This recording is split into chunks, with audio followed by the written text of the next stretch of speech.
এবং তার পরিবার পরিজনদের প্রতি সহমর্মিতা শুধু জানাবো না, আমাদের যে সংগঠন ত্রিপুরা মোটর শ্রমিক ইউনিয়ন, যেই সংগঠনের জন্য শঙ্কর সাহার প্রাণ নিবেদিত ছিল, মোটর শ্রমিক ইউনিয়ন না, শুধু আমাদের পরিবহন সেক্টরের অটো হোক, মোটর হোক, ট্রাক হোক, ই রিক্সা হোক, সব শ্রমিক বন্ধুদের জন্য ওনার যে ত্যাগ ছিল, ওনার যে লড়াই ছিল, আমি আলোচনার শুরুতে ওনার পরিবার পরিজনদের উদ্দেশ্যে বিশেষ করে বলবো, ওনার কন্যা দিয়েছিলেন, চোখের জল ফেলছিল। আমরা তাদেরকে আশ্বস্ত করতে চাই, তাদের বাবা হারিয়েছে, আমরা তো ফিরিয়ে দিতে পারবো না। দীর্ঘদিন রোগ ভোগের পর কষ্ট পেয়েছেন, আমরা বারবার গিয়ে দেখার চেষ্টা করেছি। পরিবারের কাছে আমরা কথা দিতে চাই, তারা একা নয়, কন্যাও একা নয়, বাবাকে হয়তো ফিরিয়ে দেওয়া যাবে না, কিন্তু আমরা আছি আপদে বিপদে। যখনই আপনারা বলবেন না, শুধু আমরাও নিজ উদ্যোগে আপনাদের পরিবারের পাশে থাকার চেষ্টা করব, খবর নেওয়ার চেষ্টা করব।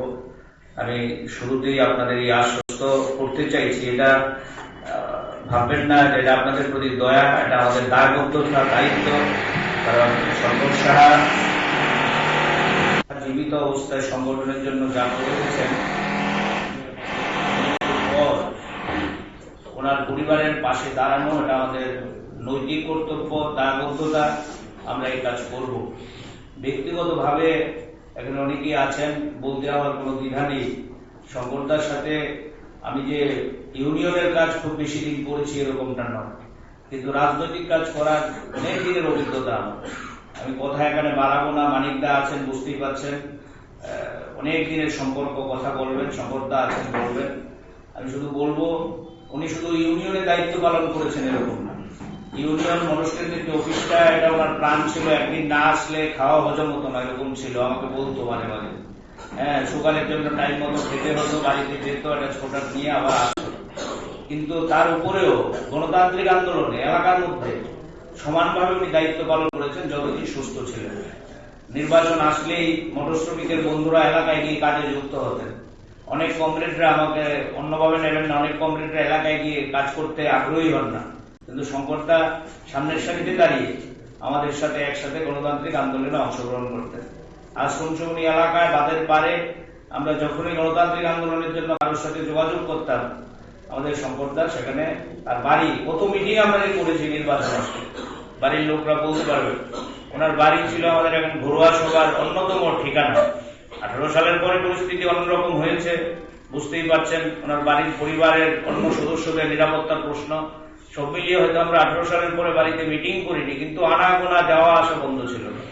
সুতরাং আমি কথাটা এই কারণে বলছি, এটা কতটা ভালোবাসা থাকলে নিজের বাড়ির ঘর সবাই দেয় না, কিন্তু ঘর মিটিং করার জন্য, সার মিটিং করার জন্য। এই শঙ্কর স্যার বাড়িতে অজস্র মিটিং আমরা সেখানে করেছি। এই সব মিলিয়ে শুনছিলেন আপনারা, প্রদীপ অল্প কথায় বলেছেন, আরো শুনবেন। মানে নিবেদিত প্রাণ না থাকলে তো এই দুর্যোগের দিন, আজকের দিনটা তো অনেকটা দুর্যোগের, ঠান্ডার দিন, এভাবে যেভাবে আপনারা এসছেন, এটা প্রমাণ করে ওনার প্রতি টান, ওনার প্রতি ভালোবাসা। ওনার প্রতি মানে কি, আদর্শের প্রতি।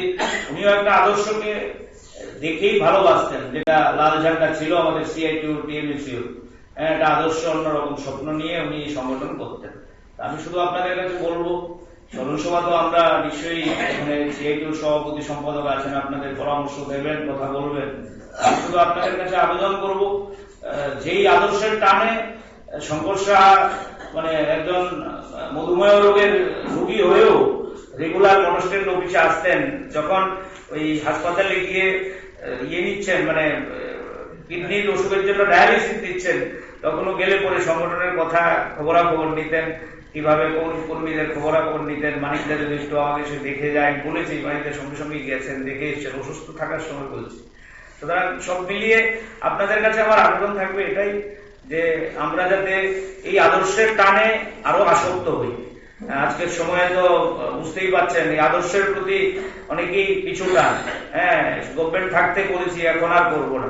সুতরাং আপনারা যারা এসছেন, আপনারা তো অবশ্যই অনেক কষ্ট করে করছেন, যারা আসছেন না তাদের কাছে আজকের দিনের বার্তা নিয়ে যেতে হবে, যে শঙ্করদার সদস্যসভা শুধু চোখের জল ফেলা না, দুঃখ জানানো না।